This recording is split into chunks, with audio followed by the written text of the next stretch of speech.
Call of Duty is really one of those game series that's become a bit of a household name, and although it's more popular for its multiplayer, with Warzone still being as relevant as it's ever been, the series really has its roots in that single player experience. And seeing as 2023 is the year that the franchise turns 20 years old, I thought I'd go back and take a look at all of the main entries in the series and rate the campaigns from worst to best, in my opinion. Right off the bat too though, we can instantly remove Black Ops 4 and also Warzone from consideration, considering neither of those games had a single player campaign. In fact, I think the only good thing we got out of Black Ops 4 was a completely unintentional meme. Schwacked. Plus, I'm not going to include the console and the portable spin-offs either, like Finest Hour, Big Red One, and Roads to Victory, mostly because I just don't think it's fair to rate these against the others. And before I can really even get into things, I've got to take a quick minute to thank this video's sponsor, Opera GX. But what is Opera GX? Well, it's a special version of the Opera browser that's built specifically for gamers to give you a lot more customization for gaming and browsing. For instance, logging into multiple messenger apps on PC can be painful, right? Well, Opera GX helps with that by keeping key apps in your browser sidebar. This means you can add logins for Facebook Messenger, Twitter, and Discord, and a bunch of others, so you don't have to alt-tab between everything, which means you can chat and browse simultaneously. On the music front, Opera GX lets you log into Apple Music, Spotify, and YouTube Music so you can easily stream your favorite tunes. It even automatically pauses the music when you start listening to audio or playing video in another tab, then automatically resumes once that audio or video is done. Understand that the prospect of shifting browsers might feel like it's in the too hard basket. Like if you're a long-time Google Chrome or Firefox user, well then you're going to have all your bookmarks, your browsing history and extensions, and you probably don't want to mess with all that stuff. I get it. But the thing is that Opera GX has got a lightning fast import tool for Chrome, Edge, and even on faithful Internet Explorer. And while Opera does have its own extensions as well, Chrome extensions are also fully compatible with Opera browsers. So if you want to know more, well then use my link below to download Opera GX today and get access to the Gmanified version of the browser with my latest vids. Now with all of that out of the way, let's get right into what's undoubtedly going to be a civil and calm discussion, with no backlash or disagreements whatsoever.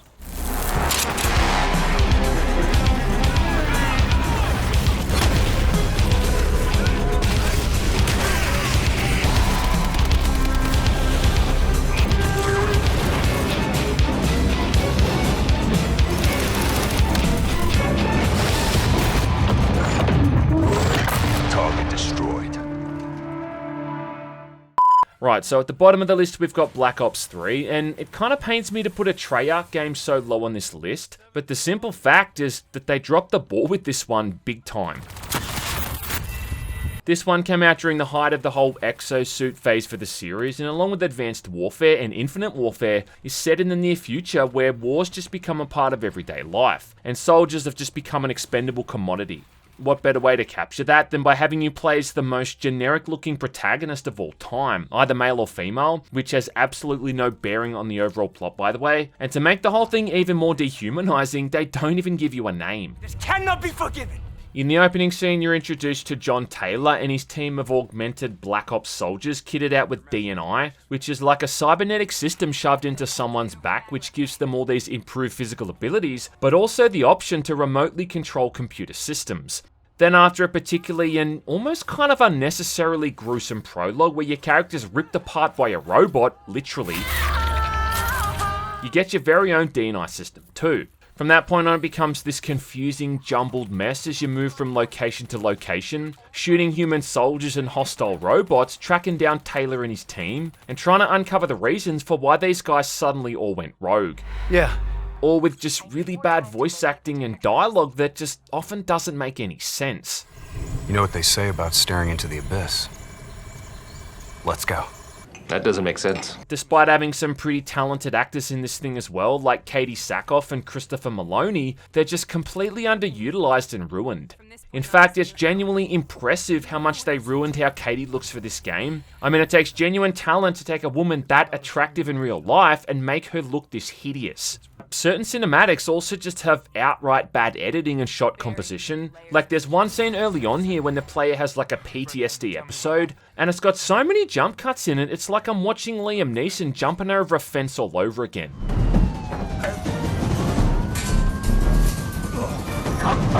One sequence has you moving through this simulated World War II era environment, and this just feels like the devs got lazy and reused a bunch of assets from the zombie mode.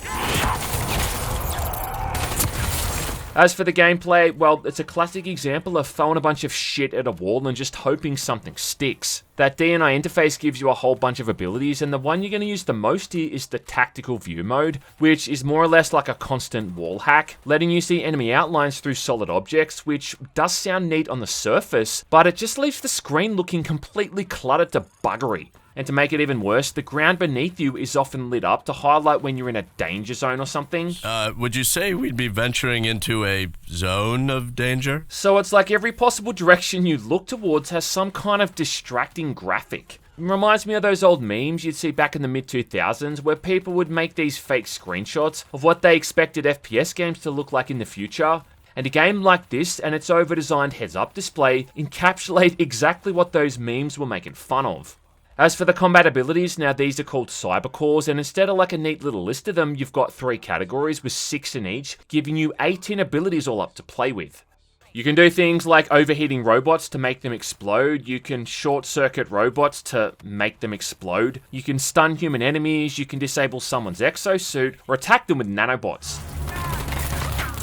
And then the most hilarious one of all, something called Unstoppable Force, where you just hilariously charge forward, and this one is true to its namesake because once it's activated, you can't fucking stop. And this is really only scratching the surface, and therein kinda lies the problem. Because not all of these are useful in every situation, so if you go into a fight with the wrong cybercore active, which is likely unless you know what's coming up next, well, then you're kind of at a bit of a disadvantage. They really just should have had 6 abilities here, 6 concise, useful abilities that would have been effective throughout the entire campaign, but instead they've gone for the quantity over quality. Black Ops 3 still sold really well though when it launched, and I think the reason for that is that people just came back for the zombies and the multiplayer mode, which, yeah, it's understandable. But I sure doubt that anyone's ever going to come back to this campaign, assuming they bothered to beat it in the first place. I can't even begin to tell you how good this tastes. Just kind of seems like Treyarch didn't want to make a campaign here. And the fact that they got rid of the campaign entirely for Black Ops 4, and then the huge focus that Blackout and Warzone had from that point on in the series are things testament to that.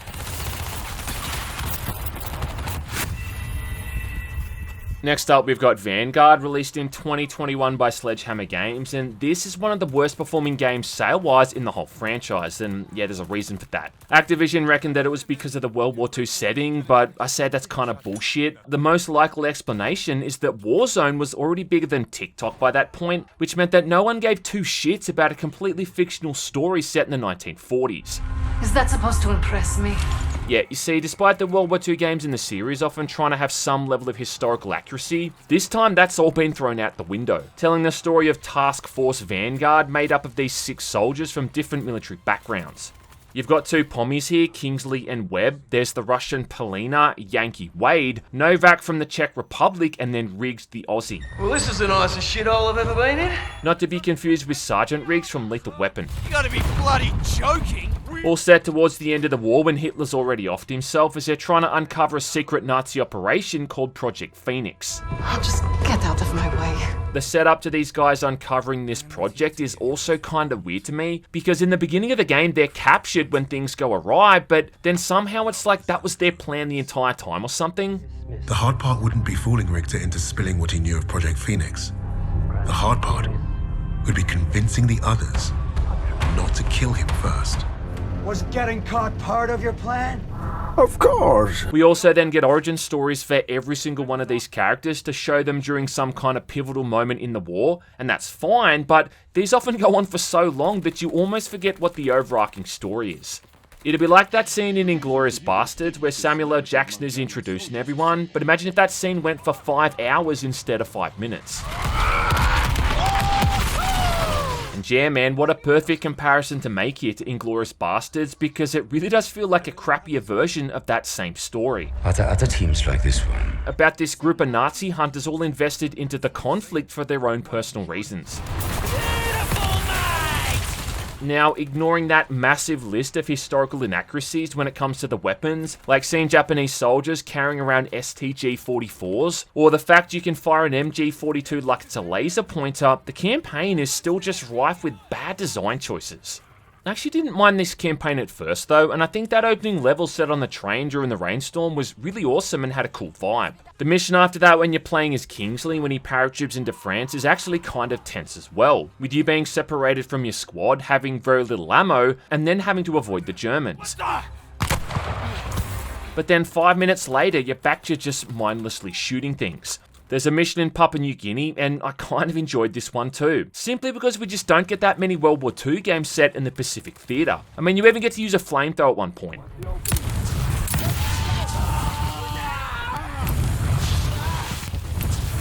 So it does have some cool ideas speckled here and there, like fresh Parmesan cheese on a stale pizza. But so much of their campaign is just so boring, with these lengthy cutscenes watching the Germans sit around and talk strategy, or these overly drawn out narrative sequences in the middle of the other missions which just totally kills the pacing. Like Polina, for instance, was in Stalingrad with her brother and her dad when the Germans attacked, with her dad even being played by the landlord from the Spider-Man movies, and every time I see this guy in the game, that's all I can picture. Rent? Anyway, this mission starts off like it's almost an entirely different game, where you're listening to all this dialogue for probably 10 or so minutes, then walking through downtown Stalingrad without a care in the world before the place is hit by an air raid, and then you're running for your life. From that point on though, it's like it turns into a Wolfenstein game and you're stabbing Nazis to death with a pocket knife and sliding all over the place and gunning them down with automatic weapons and a revolver shotgun. And look, on a side note, there are a lot of things to hate about this game, but a goddamn revolver shotgun is not one of them, alright? Even the music during some of these shootouts kind of sounds like something Mick Gordon would have worked on the Wolfenstein series.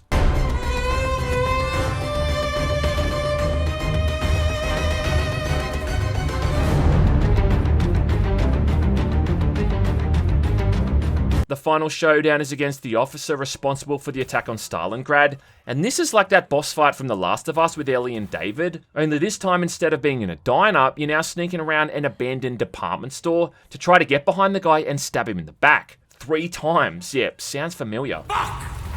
Jesus! It then ends with this cinematic going on about how Polina single-handedly turned the tide of the war in Russia through her actions alone. Yeah, inspiring the Russians to fight back. I mean, that's just insulting to people who went through that in real life. Polina changed the course of the war for the Allies and their people.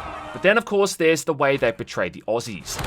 Typical Aussie. No honour, no loyalty. Back off, no! Now, despite the fact the real Rats at Tobruk were known for their loyalty and courage, in the game, they make them look like these reckless hooligans that just ignore direct orders Why the bloody hell aren't you at your post? and go off to do their own thing. Bugger the orders. We are taking that hill. And the rat term, which the Aussies themselves embraced, is kind of used this time like it's derogatory. You rats follow me. Now look, I can ignore a lot of things. I can ignore optic sights on an MP40. I can ignore a Russian woman who looks like she weighs about 50 kilograms soaking wet carrying around an MG42 and firing that thing with 0 recoil, but I just can't ignore a legendary military outfit being completely misrepresented. I can't. Won't. And it's doubly disappointing because the gunplay is genuinely pretty good here, with responsive controls and these loud, hard-hitting weapons. It's just all connected by a horribly paced and dreadfully told story about a fictitious group of boring characters. Even Kotaku hated this campaign, and you really know a game is bad when even Kotaku hates it. I've also never played a game that looks so good, but then also really bad at the same time. The visuals are insanely detailed with really good modelling, but yet somehow the whole thing just looks so blurry and often washed out. Honestly, the only reason I didn't put this one at the bottom of the list is because I have a bit of a soft spot for World War II shooters, but overall, this is just such a piece of shit. And it has good reason for being one of the most hated games in the franchise.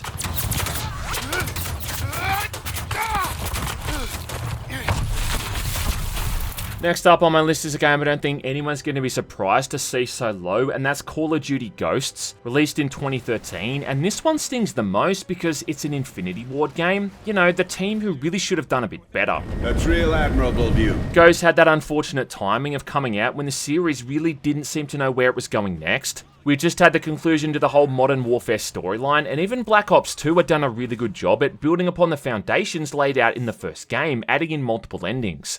But then comes along Ghosts, where you're being introduced to an entirely new cast of characters and an entirely new storyline. Doing little more than just shooting the same looking enemy soldiers over and over, and the whole thing just felt like a bit of a step backwards.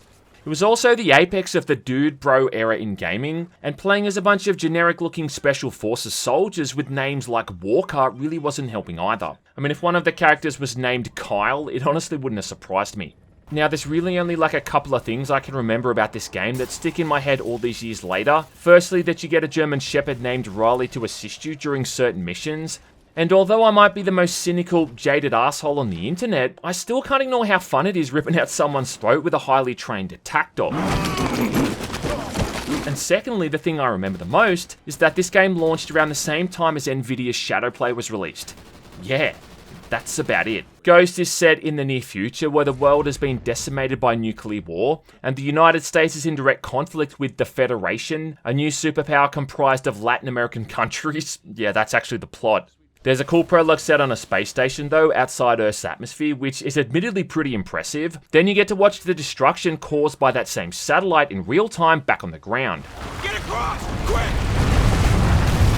But then it all just quickly devolves into running around constantly changing backdrops, trading shots with enemies off in the distance, and hiding behind cover whenever your health gets too low.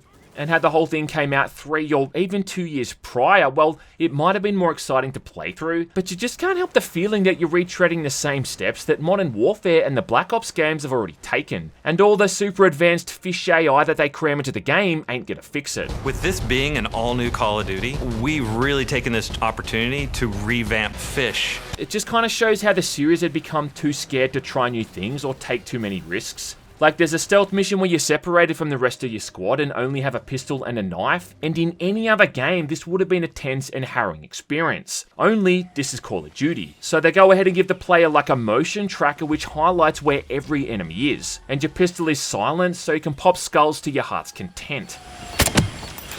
It's just the kind of thing you play through in autopilot, and that's probably its biggest fault. It's just how safe and boring the whole thing is. I will say one thing though, and that's that this game still looks amazing visually, and has some really impressive set pieces, but given the money and the resources that they spend on these games, that's kind of what you'd expect. One of the key reasons Call of Duty has been as successful as it is we focus on Fish. I hate to keep ragging on Sledgehammer Games, but next on my list is Advanced Warfare, released in 2014. This is another one of those games I can barely remember existing. In fact, the only thing I remembered about it before I played through it again for this video was that it was the one that had Kevin Spacey in it. Well, I like to get things done. We'd had celebrities before this like Ice Cube and Jason Statham, but this was the first time we'd ever had a celebrity's likeness adapted into a Call of Duty game. Plus, it also gave us one of the most legendary memes in the entire series, you know, outside of Schwacked, of course. Because this also came out in 2014, that means that Troy Baker is voicing the protagonist, a PFC named Jack Mitchell. And you know when both the character's first and last name could be a first name, that the character's going to be generic as piss. It's just finally starting to sink in. The story is at least kind of interesting though, with a prologue in North Korea, ending with Mitchell getting seriously wounded by a falling piece of shrapnel and losing his left arm. Major lacerations detected. Spacey plays the father of Mitchell's deceased buddy, a guy named Jonathan Irons, and Deus Ex style, he fits Mitchell out with some top-of-the-line cybernetic prosthetics, plus a combat exosuit, which more or less turns him into the $6 million man. Or I guess with inflation, like the $60 million man. Either way though, it's like they really wanted to get their money's worth out of hiring Kevin Spacey, and he's in every second cinematic, spouting off all this soulless motion captured diatribe. How's my boy doing? His facial animation is just so wooden and lifeless, it's like there's nothing at all behind those dead eyes. It's perfect. No, we are not. It shouldn't be a surprise either that Irons ends up being the main bad guy, and yeah, just try to imagine it, Kevin Spacey as a bad guy. I mean, what is this, real life? You're then carrying out missions for Irons and the Atlas Corporation, flying around the globe and putting all those abilities to work, which should have been fun, but they seriously limit how often you can use these, and for some reason every mission doles out which ability you can even have.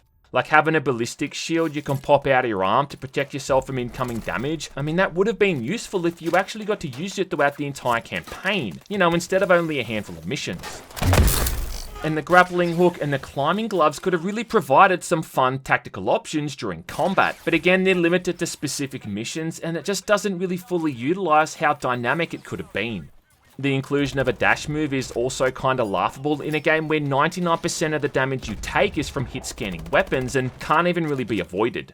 It has all the hallmarks of a really good movement shooter, and it excelled at that in the multiplayer, with it being the whole scuff controller era for the series. It's just a bit of a shame they couldn't carry it across to the single player. About the coolest thing the game has are the grenade types, one highlighting enemies through walls and another which is a homing one, zeroing in on hostiles, and if there's a better grenade type perfectly suited for the average COD fanboy, well, I've yet to see it. One of the highest praises I can give for this game are the visuals, which still looks really good, and it does do a great job of capturing what a potential future would look like, where the military's become more or less completely privatized.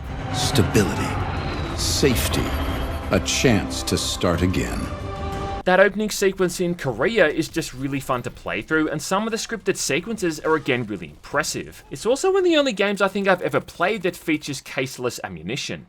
But much like Ghost, it suffers from a severe case of "oh yeah, that happened" syndrome, and for all its gorgeous visuals and high-octane missions, it's just a boring story about an evil, corporate rich guy who wants to take over the world. The same thing we do every night, Pinky. So what's next for Jonathan Irons? Try to take over the world. The pinky and the brain.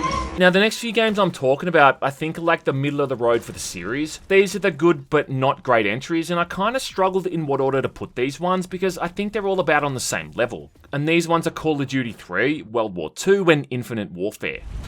Move out! Now, what makes Call of Duty 3 so notable is that it's the first game in the series that Treyarch worked on, before they developed arguably some of the best with the Black Ops games. But it's also notable because it's one of the few games to be released only for the consoles, even being released as a launch title for the PlayStation 3.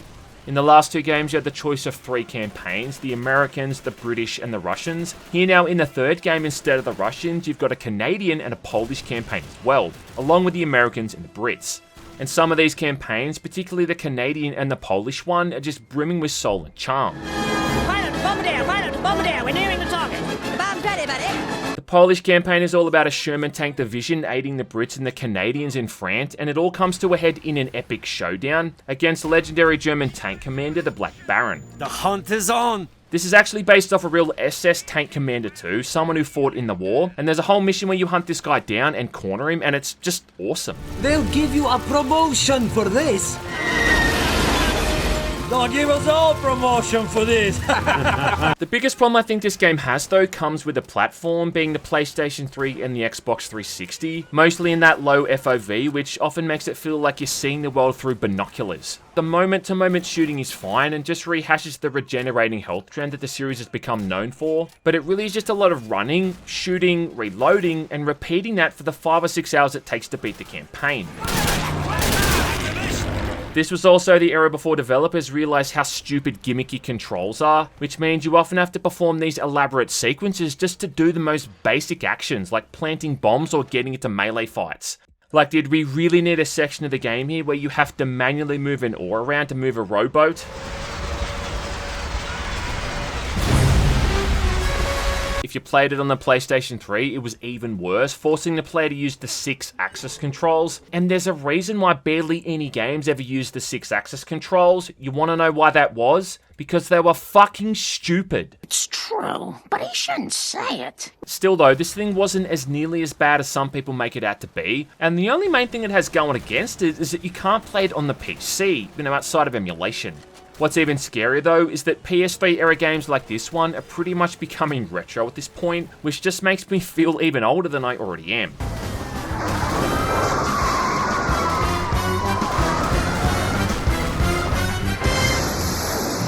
Another game in the series which just kinda came and went was World War II, again developed by Sledgehammer Games in 2017, and this one also falls into the "oh yeah, that was a thing" category. I'm definitely one of the few people who actually appreciated this campaign though, if only for the fact that it was a return to the old formula of simple, boots-on-the-ground combat. No exosuit, no fancy gadgets, no gimmicks, just a man and his rifle against an insurmountable enemy force. It's also one of the only games in the entire series which had a fixed health bar. Yeah man, gone is the regenerating health from the prior games. This time you've instead got to rely on medkits found out in the field. Plus you actually felt like you were part of a squad, with AI buddies able to provide extra ammo, call down airstrikes, or even heal you. And that was a big departure from the other games where your allies were often just disposable people you had no influence over. It also just felt really dark and gritty, making you feel like you were really getting down there into the dirt and the mud, especially with some of the more intense battles, with another really well done D-Day sequence.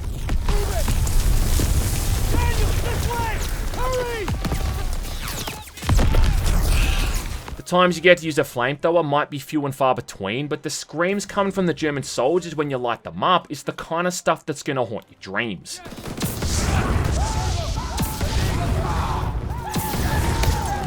I also give automatic brownie points to any FPS game that has a shootout in a snow level, and World War II has a few of them, all of which are really fun to play through. There was even a whole stealth mission where you snuck around as a French resistance member named Camille, and for this one I got serious Medal of Honor Underground vibes, back to my days on the PlayStation 1 sneaking around as Manon Baptiste. Aber Ihre Papiere scheinen in Ordnung zu sein.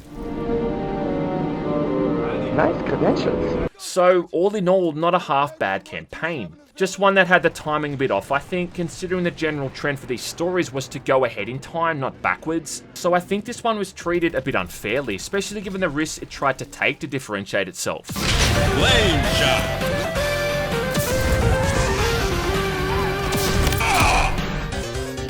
Next up is another campaign which I also think got unfairly shat on at the time, and that's Infinite Warfare, another Infinity Ward effort released in 2016.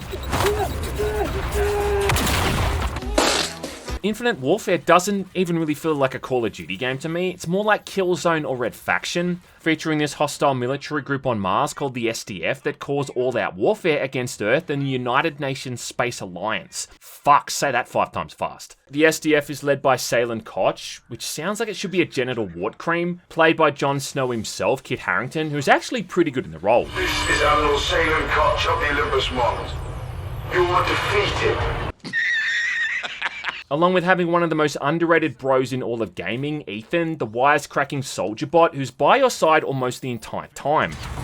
How's that? I think we found E3N. Indeed, sir. Petty Officer First Class, E3N. Enhanced Tactical Humanoid, 3rd Revision. That's a mouthful. You ain't kidding.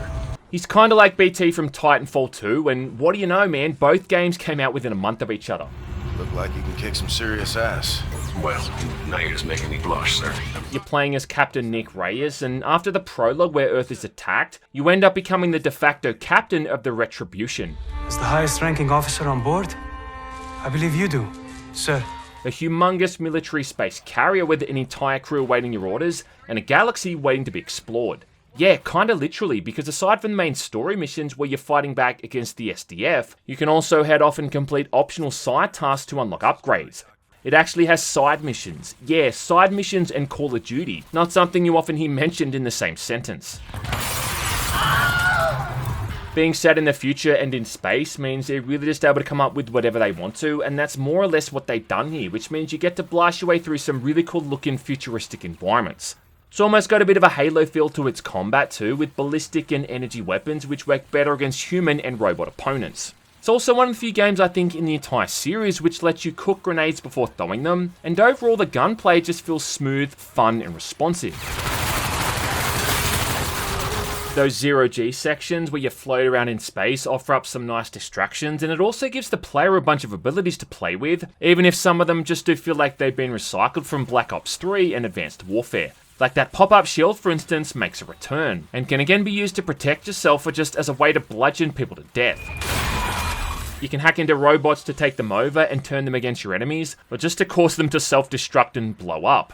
There's a grappling hook again which is useful for navigation in space, and also for some badass takedowns. Then there's again some dope grenade types like a spider seeker grenade, which hunts down nearby hostiles, or an anti-grav grenade which holds enemies up in the air in a mini stasis field.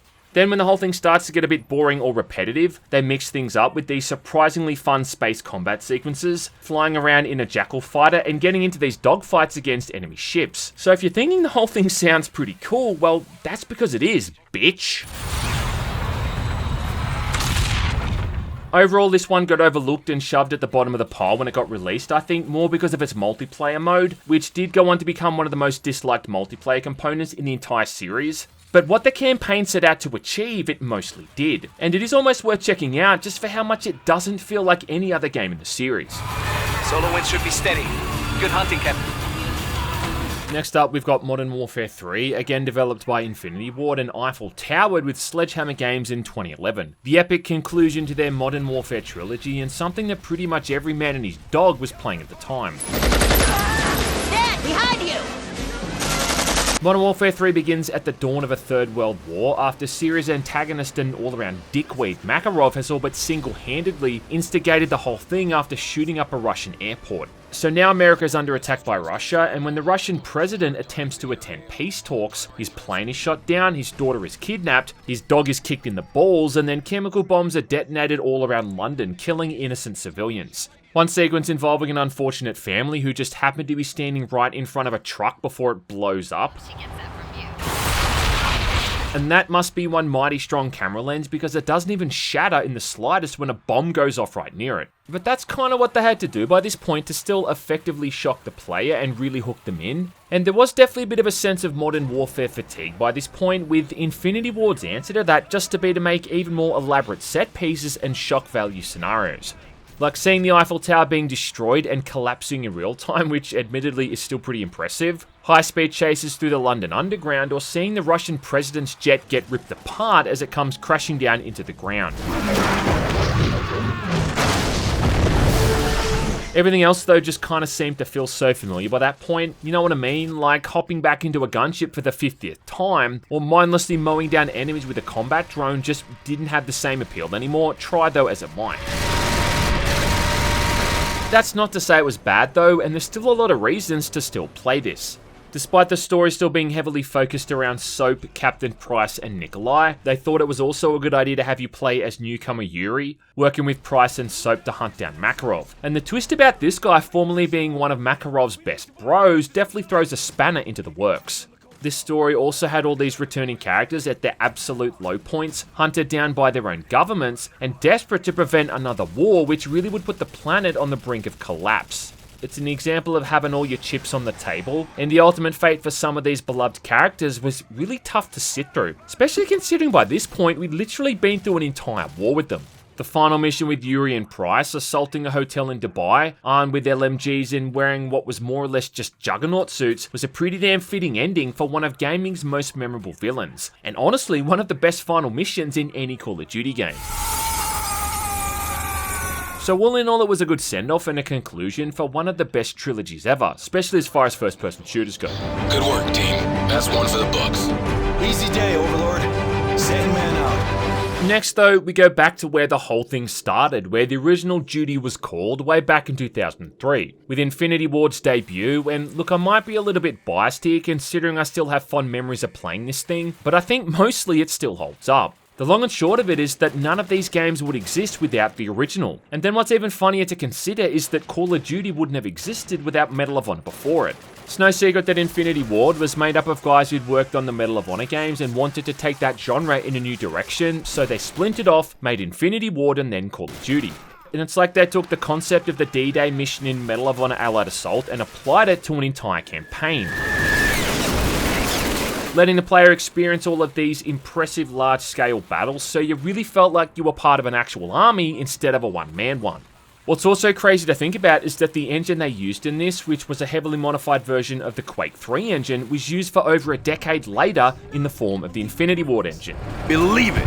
And there's just so many elements you can track back to this first entry, it just boggles the mind. Yeah, my mind is boggled.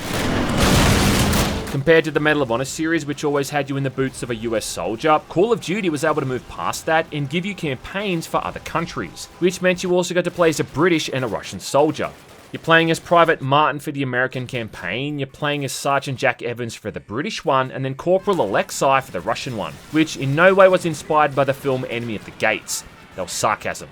This is by far the best and most interesting campaign, and the opening scene where you're being forced across the Volga River at pretty much gunpoint, armed only with a clip of ammo and no weapon, is awesome stuff. This campaign also ends with the Russians taking over Berlin and storming the Reichstag, more or less at the point when Germany was forced into surrender, which is one of the most pivotal historical moments in the 20th century, and you get to play that in the game firsthand.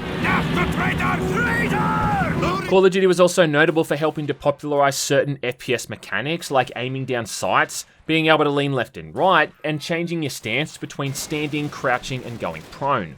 Along with introducing the goddamn Bren gun, son, an absolute force of nature. What the fuck was that? Well, that was the Bren gun. Not to mention it's the first appearance of series favourite Captain Price, a character that's popped up more times than Doctor Who. Made quite a racket, didn't you? That's quite alright. I can still walk. It does lack some of the newer mechanics, like a dedicated grenade throw button, and the inclusion of quick saving combined with fixed health can lend itself to save scumming. And yeah, look, it does kind of feel aged by today's standards, and it is archaic going back and playing it now in 2023, but you can still see the hallmarks of the series in their early forms here, a lot of which have still been carried across into the recent releases. So it's still fun to go back here and see where the whole thing began, even if it is a little bit rough around the edges. And for a 20-year-old game to still provide that kind of entertainment is worthy of merit. So at a point where retro-inspired shooters are all the rage, there's never been a better time to check this one out. Now I am kind of cheating here by putting both the Modern Warfare 1 and 2 remakes together, but the thing was I kind of struggled to decide which of these remakes is better than the other, and neither of them are that bad to the point that they should be any lower. Modern Warfare's first remake was released in 2019, with the recent Modern Warfare 2 coming out just last year. And both of these are two pretty solid efforts, which do a good job of bringing back familiar characters and giving them a bit of a facelift, along with keeping the story in line about trying to prevent all-out warfare with Russia. The highlight of the first campaign, without a doubt, is the house raid, where the SAS raid this townhouse of known terrorists to try to find clues about their leader. And if you ever wanted to see a perfect example of the leap between the original games and the remake, well, this is it right here. Drop her. Stop! Clear.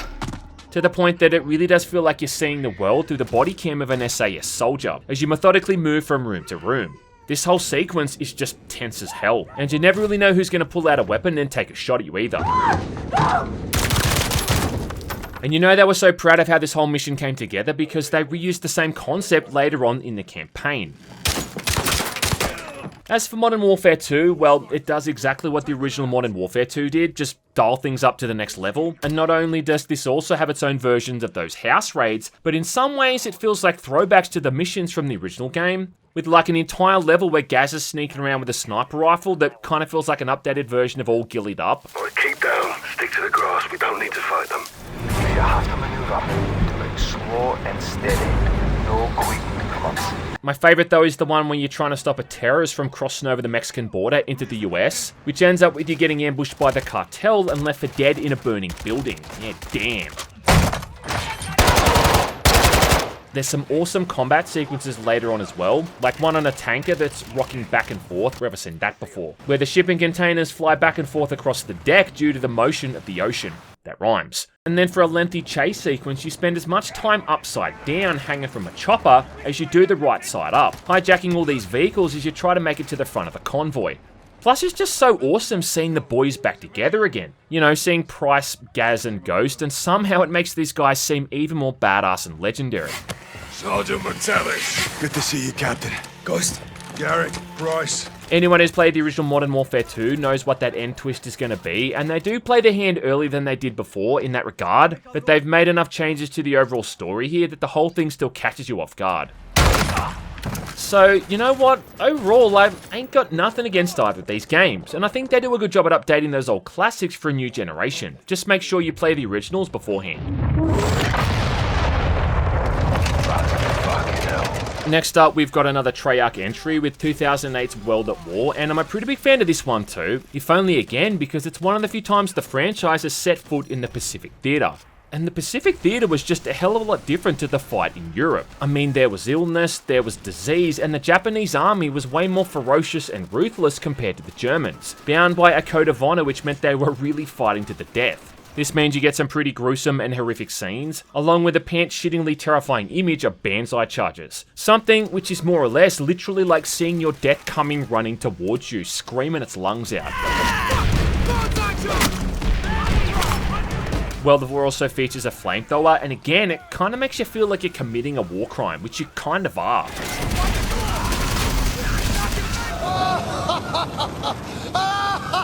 I mean, there is a reason why the Geneva Convention banned this thing from being used on people in future wars. It just seemed to capture the atrocities of the war so much better than the previous games, which is really saying something. He may come help us. He can die for us. And overall, it's a lot darker in tone and way more gory and violent. I think it might even be the first time these games took such a serious approach. The soundtrack also played a big part in selling the tone as well, with some really memorable tracks, composed by Sean Murray, who also did the music for Black Ops, along with the True Crime series, LOL. The other half of the campaign is set in Russia, which introduced us to Viktor Reznov, voiced by Gary Oldman. I'm General Reznov. Once again, you cheat death. Someone who's really mastered the art of shouting at the top of his lungs. There! On the ledge! Shoot him! And this guy would go on to become one of the key characters in the Black Ops series as well. He makes us all proud. World at War has kind of a legendary status for being the hardest game in the series, especially on veteran mode, where enemies have pinpoint accuracy when it comes to lobbing grenades at your feet, which they do. But even on that normal difficulty, this is still a pretty damn tough game, featuring what I think is probably one of the toughest final levels in the entire series, as the Russians launch their attack on Berlin, capturing the Reichstag and ending the war for good. This whole fight is exactly what you'd expect, as the remnants of the German military make their final stand on home turf, and even all these years later, it's hard as balls. Honestly, there's just so many things that World at War absolutely nailed, and along with being the first game to introduce the zombies mode, it still stacks up as one of the harder hitting campaigns in the series. So yeah, overall, good shit.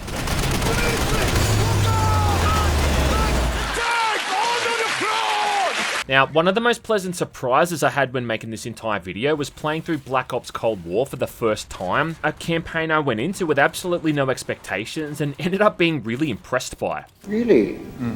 And whether or not that's because Raven Software had a hand in it, I've got no idea, but either way, let those guys back in the saddle, especially if this is the kind of campaigns they can come up with. Why do I get the feeling you about to give us some bad news? Set during the 1980s and focusing around the Berlin Wall at the height of the Cold War, with one of the main characters being an ex-Green Beret named Adler, who is in no way inspired by Robert Redford, and it focuses on his efforts to track down Perseus, a Soviet officer planning some kind of nuclear attack against the West. I know you won't fail us. In this one, you're working with Adler as a character named Bell, able to even choose their background and psychological traits, which gives you bonuses during the campaign, like faster reload times or resistance to damage. Then there's the returning champions like Mason, Hudson, and Woods, all back again, and all looking like they chew up rocks and spit out gravel. Anyone who's played the other Black Ops games can probably deduce that things aren't what they always seem to be, and you can expect some pretty heavy plot twists along the way, which is really part of the fun and what made the whole thing so intriguing. Because Bell is one mysterious dude, or dudette, and like the other Black Ops games, it truly captures what it must be like to play as a shady CIA operative doing the government's dirty work, and asking very little questions along the way. Like sneaking around East Berlin at night time, avoiding checkpoints and taking out the police before breaking into someone's apartment and rifling through their belongings.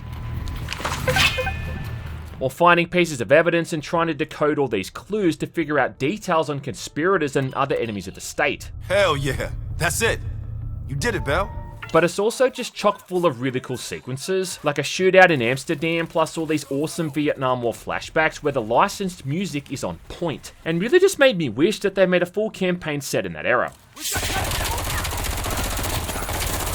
One mission has you sneaking around the KGB HQ as a Russian officer, even coming into contact with a young Imran Zakhaev. If you've not met him already, this is Imran Zakhaev. Which then ends with Bell and Adler being snuck into the building and going John Wick mode, where they eventually don suits of ballistic armor and mow down a bunch of KGB soldiers with a PK machine gun. Fuck yeah. And it's like No Russian before No Russian was even a thing. throughout the entire campaign, the gunplay is just consistently awesome, man, and there's so many highlight weapons as well. From a goddamn hand cannon, which is like a mini howitzer, through to a fucking minigun. I mean, they're all just so much fun to use. Radio towers are still booting up. And I'd honestly have put this one higher on the list if it just wasn't so short. I mean, I think it's easily one of the shortest campaigns in the series, coming in at around 4 or so hours. There's a grand total of 2 side missions to beat, which require all that evidence found in the story missions, but even if you bother with all of this stuff and beat both of them, all it seems to affect is the ending narration. Not anymore. And that ending can go one of 2 ways, depending on your allegiances, but then both of these final missions barely last 10 minutes, so this kind of leaves you wanting more, but in the worst way possible. I even spent a fair amount of time in-game playing these old Atari arcade cabinets, and that was kind of funny to me because not only is it era appropriate with the game being set in the 1980s, but it just reminded me how old Activision is as a company now. So all in all, a great campaign, just a little bit on the short side. Now this is a video. While we're on the subject of the Black Ops games, next up is Black Ops 2, released in 2012, which, like Cold War, not only takes place in the 1980s, but then also much later on in the futuristic year of 2025. So far, so good. Black Ops 2 brings back the gang yet again, Mason, Woods, and Hudson tracking down a drug lord named Menendez, along with playing through a few missions as Mason's son named David. But what makes this one so good isn't just the story alone, but the fact that you can completely change the outcome through your actions in the campaign. With there being close to half a dozen different endings in total and side tasks that need to be completed to even attain some of them. Like completing a side mode called Strike Force, which are these little side conflicts you can play through that then go on to affect the ending for the story. Some of these story moments are really hard to sit through as well, especially considering you genuinely give a shit about these characters. And seeing these awful fates befalling some of them really does kind of bum you out. It was also one of the earlier Call of Duty games to adopt that futuristic aesthetic, something that it does near effortlessly, and it's got some really memorable and dark sequences, like seeing some poor guy getting burned alive inside a flaming wreck, or seeing Hudson getting fucking kneecapped at point blank range. Ouch, town population, you bro! Along with what might be one of the best blood rage sequences in any video game, playing as Menendez during his backstory as he defends his home from the CIA with little more than a machete and a shotgun. Anyway, I started blasting. Bang! And outside of maybe playing as the Doomslayer, few games really capture that feeling of being in the shoes of someone who is so angry that it's made them immune to pain and the basic notion of self-preservation. You get to see this scene from 2 perspectives as well, both Menendez and Woods, so it does add a whole new element to the story, especially considering that Woods is more or less responsible for the death of Menendez's sister. Come again. Overall, Black Ops 2 was a huge success when it launched in 2012, and while part of that credit should obviously go to the zombies and the multiplayer mode, a lot of it is also due to just an excellent campaign, one which still does the job over a decade later.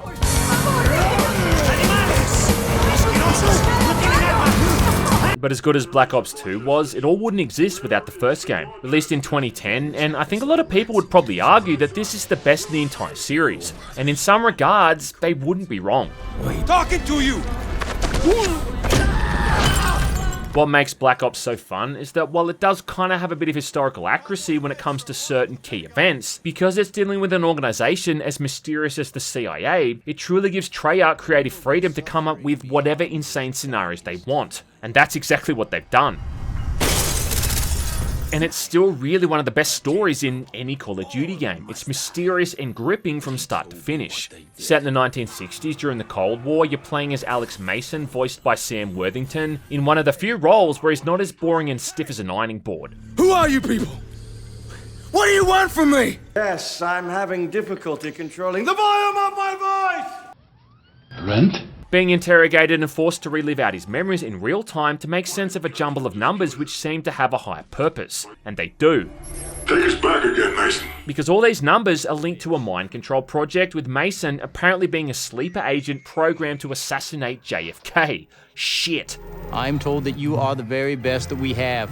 Gary Oldman again returns to voice Reznov, a really mysterious and enigmatic character, and the plot twist near the end of the game over his real identity is one of the best mind fucks of all time. I mean, it's up there with Andrew Ryan's reveal in Bioshock, or finding out that G-Man in Half-Life is really a time-traveling alternate dimension version of Chris Chan. Freedom! For you, Mason! Not for me! What was also so good about playing through this campaign was that it legitimately made you feel like a CIA operative, working in the shadows and doing all this wet work, torturing people by shoving glass in their mouth, skulking around and slitting the throats of your enemies, all for the so-called greater good. You got to remember too that in the previous games, you were still more or less playing as some kind of upstanding marine or soldier, defending your country from an invading threat. But in Black Ops, you were the threat, going into foreign countries where you really didn't belong and performing these clandestine covert operations under cloak and dagger. And it's kind of telling that more or less every single campaign after this one tried to replicate that formula in one way or another. I still think that mission where you're running through the slums of Kowloon City in that heavy rainstorm is amazing, and later on when you're inside a Hind D, and laying waste to defenseless villages in Vietnam, it feels like something out of a Rambo film. You've got the most blatant deer hunter reference of all time, cruising up the river in a gunship with the Rolling Stones as a backing track, and of course one of the most badass prison breakouts ever. It was just that magical time when the series had so much life left in it and was far from feeling creatively bankrupt, so escaping from a prison with a minigun could still feel unique and exciting. Kill all who stand in our way! And it's just like they kept throwing in something new and cool for the player to experience. I mean, even something minor like coming across a shotgun that's got dragon's breath shells. Because, yeah, fuck the Geneva Convention. And I know I said I wouldn't talk about the multiplayer, but the impact that this thing's multiplayer had on the series was humongous. Again, improving upon the zombies mode with arguably one of its best iterations. Gentlemen, lock and load. Plus, the multiplayer maps it added achieved legendary status. I mean, even people who haven't played a Call of Duty game know what Nuketown is. Effortlessly edgy, but in all the right ways, Black Ops remains one of the grittier campaigns out of any Call of Duty. It changed people's perceptions for how these campaigns could play and feel, and it marked a darker, more serious turning point in the way they tell these stories. Is that correct? Its impact overall was huge, and it definitely deserves a spot amongst the top. And he's one tough son of a bitch. Finally, we're getting to the end game, and this was another one I thought just had to go here, simply because of the influence that it had on the series overall. Call of Duty 2, developed by Infinity Ward back when they were really just warming up, is about as close to a perfect sequel I think as you could ever possibly get, building upon every element the first game introduced. People might argue that Halo was the first game to introduce regenerating health, which I don't think entirely counts, only because it still relied on fixed health packs. Call of Duty 2, on the other hand, was the first game to use what we now know as the standard for regenerating health. That being, you get shot enough times, the screen goes red like your eyes are covered in tomato sauce or ketchup, then you hide behind a solid object until it all goes away. It was a means to make the player still accountable for the way they played the game, but not beholden them to getting punished or caught with their pants down if they got stuck in a situation where healing items were out of reach. A lot of the weapons being single firing too, like rifles, also made it much more skill based, and not just about picking up any old assault rifle or SMG and just spraying and praying. The campaign still takes place during the Second World War with three main campaigns, the Russian, British and the Americans, only this time around, instead of the Russians being last, this time they're first. And these are really some of the best World War II missions in any shooter ever made, with set pieces and scripted events that are really memorable. The training level, which also serves as the intro for the Russian campaign, also makes a lot of sense, considering you're a soldier whose grenade training involves throwing potatoes at pieces of furniture. Very good, comrade. Before he's then thrown headfirst into combat with the Germans. And that's a reality I'm sure many unfortunate soldiers were faced with in wartime. I mean, sure as hell doubt those guys had a choice as to when they were forced to fight. There is no better training, comrade, than fighting to survive. It's true, but he shouldn't say it. The second mission has you holding the line against an assault by the Germans, which is super tense as this platoon of them just comes emerging out of a smoke screen, before you then push back, causing them to retreat into a dilapidated building. Then after this, you deal with them in the best way possible by just leveling the entire fucking building. Yeah, that's one way to deal with fascists. That's how you negotiate with fascist comrades! Later on, you're having to hold out in another building against more attacking Germans, taking pot shots through holes in the wall with your sniper rifle, so there's never just a dull moment. For the British campaign, you're mostly in Egypt, again reunited with series favourite Captain Price, and there's even a few missions inside a tank during large-scale skirmishes out in the open desert. That dynamic of hearing people bark out orders with a British accent as opposed to a Russian one, combined with this entirely different backdrop, really does make you feel like you're hopping all over the world taking part in these different conflicts. Oh, it'll be a good time, McGregor!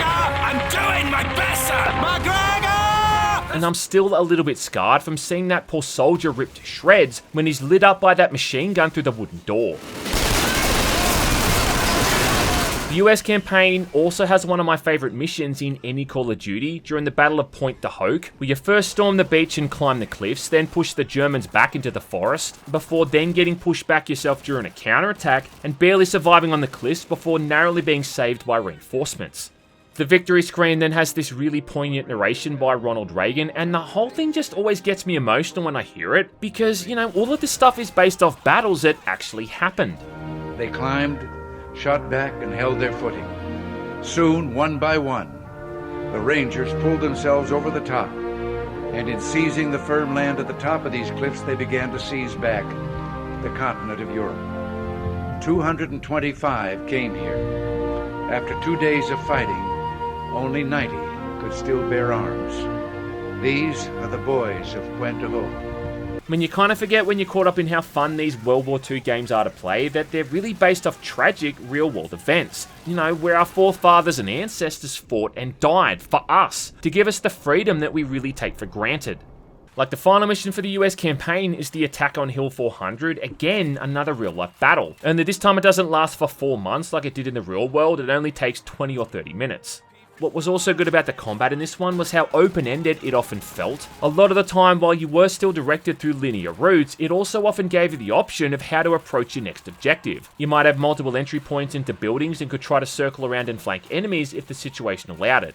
There was a big focus on smoke grenades and using these to conceal yourself from machine guns or snipers, and that constant sight of dozens of NPCs fighting alongside you really felt again like you were taking part in actual war. Part of what makes this one so good too are the visuals and the music. Now, yes, the visuals might fall apart under any kind of close scrutiny, but that music, man, that music stands the test of time. Tanks up above! Get down!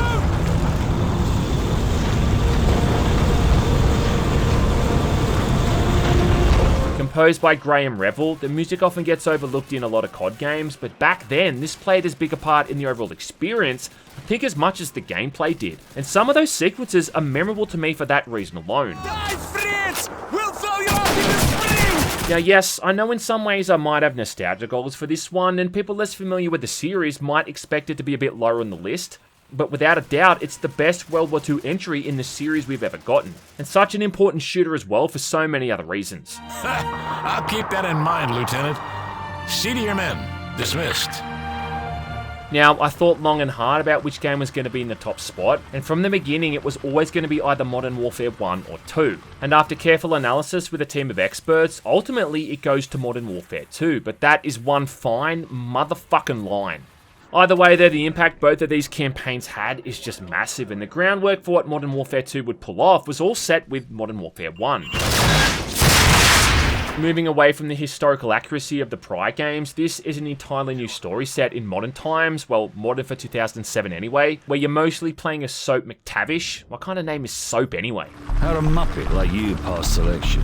Working with Task Force 141, led by returning champion Captain Price. And this guy is just such a badass this time, with the power to spontaneously impregnate women by eye contact alone. Right. Then for all the missions set in Iraq, you're playing as UFC Marine. UFC Marine? Then for all the missions set in Iraq, you're playing as a Marine named Paul Jackson. I'm sorry, Miss Jackson. Ooh. Call of Duty 4, well, Modern Warfare was just such a huge deal when it came out, and there's so many firsts that it pulled off for the genre. I mean, for starters, it was one of the first truly cinematic FPS campaigns. Now, don't get me wrong, Call of Duty 2 and 3 before it were cinematic, but those campaigns felt separate, which they more or less were, putting you in the role of different soldiers but in the same war. In Modern Warfare though, you're playing your part in that same overarching fight, and it's like more of an ensemble cast against the same antagonist, with each character having their own role. It was also the first time I can remember a first-person shooter just outright killing the person you were playing as, and not only once, but twice. One of the earliest missions has you seeing the world through the eyes of the President of Saudi Arabia, well, the last few moments of his life anyway, before he's executed by Al-Assad, who's one of the main bad guys, on live television. You don't even get a weapon the entire time, you're just driven to your death with this ghastly slideshow of horrific events shown to you as you led through the city streets, highlighting the horrors of the war and the toll that it's taken on the population. It also sets up Assad and Imran Zakhaev as the two primary antagonists, and yeah, these are some bad dudes. Later on, after playing as Marine Sergeant Jackson for a good 2 or 3 hours, you get to see this poor guy's last moments on Earth as well after Assad detonates a nuke in downtown Iraq, literally crawling out of a wreck with your last remaining ounce of energy before collapsing and succumbing to your wounds. And even when someone died who you weren't controlling, you really felt it. And this kind of thing, it just didn't happen in these kind of games back then, certainly not in first-person shooters. You kind of assume the person you were playing as had plot armor and was untouchable. So to kill off one protagonist was one thing, to kill off 2 just seemed unheard of. And then of course, aside from that, you've just got the abundance of awesome missions. From that opening prologue with Captain Price and Soap on that Scuttle tanker, which somehow manages to work in 2 Aliens references, right through to that final truck chase in Russia. One of the earliest missions has you playing as Soap as you cut power to a building where your boy Nikolai is being held, and then the advantage of having night vision goggles in a pitch black room against these hostiles just turns them into easy prey. Yes! That's awesome! In Iraq, when you put on your night vision goggles, it'd even highlight the laser sights on enemies' weapons, making it easier to ascertain their locations.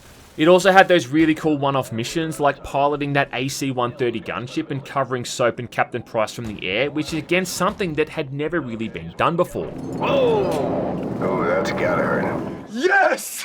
And of course, how can we not talk about All Gillied Up? Probably the earliest example of a highly scripted stealth mission behind enemy lines. This is a really cool flashback in Ukraine where Price and Captain Macmillan have to sneak through the irradiated remains of Pripyat to try to find a vantage point to assassinate Imran Zakhaev. 50,000 people used to live in the city. Now it's a ghost town. And yes, it is highly scripted, and more or less requires you to follow specific orders for the first half. That's how it's done. But then once you're detected and trying to get to the extraction point, it's a balls to the wall shootout where you barely escape. Big part of, again, what made this game so amazing was the soundtrack composed by Hans Zimmer and Stephen Barton, which is not only, I think, the best soundtrack in the series, but one of the best soundtracks of all time. Encapsulated perfectly by the infamous epilogue, The Mile High Club, and its backing track, and if the song doesn't get you amped up to clear out a plane of terrorists at 40,000 feet, well, then nothing will. There are a few infuriating sections that rely a bit too much on RPG enemies and peppering you with gunfire. And it is kind of easy to just get into a rhythm, relying on the first assault rifle a mission gives you, but that doesn't detract from what's a near-perfect cinematic shooter. And it is kind of telling that the only games they ever bothered to remaster or remake out of the entire franchise were Modern Warfare 1 and 2. Yeah, and speaking of Modern Warfare 2, I suppose I should finally give that thing its credence. Stop it! So, place. This belongs to you, sir. Now, I just don't think I can emphasize how big of a deal this was when it first came out, and I still remember the queue at the midnight launch for this thing and waiting there with my mate to get my hands on it. Modern Warfare 2 is like The Empire Strikes Back, Terminator 2, Aliens, or The Godfather 2 of sequels, taking everything good about its predecessor and just building upon it in almost every way. Everything's just being dialed up to 11 and it never pulls its punches. You gotta get away! No, he's not. After the death of Imran Zakhaev in the first game, his efforts have been kept going with one of his followers, Vladimir Makarov, and you know someone is a bad guy when their first name is Vlad. So it's up to the Task Force 141 to again put a stop to things, along with newcomer Roach and PFC Ramirez, who has his orders barked at him more than a disgruntled housewife. Ramirez! Come to the alley! Ramirez! We're at the crash site! Get over here! One of the earliest missions begins with Soap and Roach infiltrating a base in Kazakhstan that requires climbing up a cliff, barely holding on at one point, then sneaking through a blizzard and taking out enemy soldiers before being detected and having to make a harrowing escape on a goddamn snowmobile. This ends with a jump across a cliff that is so big that they more or less land in an entirely different time zone. Because the story takes place at a point when Russia has invaded the US, there's also some missions that hit close to home, literally, for certain people too. And seeing urban America turn into a war zone with tanks and soldiers running down the middle of the street, destroying all these houses with artillery fire and fighting in a middle class environment was again highly unique for the time. Incoming, north side! Roger that. My favourite mission though is breaking into that Russian gulag to find and rescue Price, which in concept alone is just badass. And you've got to fight through waves of enemy forces before you end up in a shootout inside the showers, which really is a giant homage to The Rock. Oh, and I'm talking about that old movie from the 90s though, not Dwayne Johnson. Shut up, bitch! Modern Warfare 2's most infamous mission though is without a doubt No Russian, something which is almost ingrained into popular culture by this point. And even people who haven't played the game probably know what it is. Remember, no Russian. You've got to remember too, right, that back when this game came out, spoiler culture was practically non-existent. And while people still discussed games online, it was far less likely to have major events like this spoiled. So when a mission begins and we're being told to mow down hundreds of innocent civilians with an LMG, well, we were about as stunned and surprised as we could possibly ever be. When you first launched the game, it asked if you want to censor graphic content, and of course, no one in their right mind is going to say yes, but even still, we had no idea it was going to be on that kind of level. Part of No Russian's brilliance is just how effortless it is, and never feels like it's tacked on or trying too hard. It genuinely feels like what a zealot, ultra-nationalist military force led by a psycho would do after their leader has been martyred and they want to instigate a third world war. And to make it even more depressing, the guy you're playing as is killed off by Makarov at the end of the level.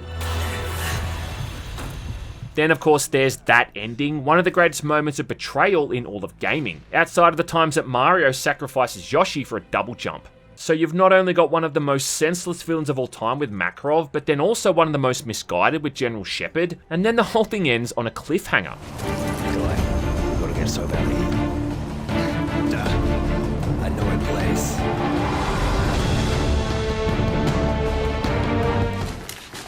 Is that it? So yeah, Modern Warfare 2 was just an absolute tour de force. And I still remember that I had mates who weren't into gaming who played this thing, and it was not only their first introduction into the series, but their introduction to gaming in general. And I bet there's probably lots of other people who are in the same boat. So if just for that reason alone, I think Modern Warfare 2 is the best the series ever got. Pass. Well, anyway, that's about it for the list, and at this point I'm curious to hear what other people think of the order that I've gone through. Do you agree or disagree? What was your favourite campaign to play through, and what games would you like to see remastered or remade in the future? Either way, you can bet your bottom dollar that we'll definitely keep getting more COD campaigns in the coming years. As long as people keep paying top dollar for that multiplayer mode, they're going to keep hashing these things out. It's not every day a franchise turns 30 though, and if me turning 30 has taught me anything, it's that from here, it's all downhill. God, we made it! I don't bloody believe it.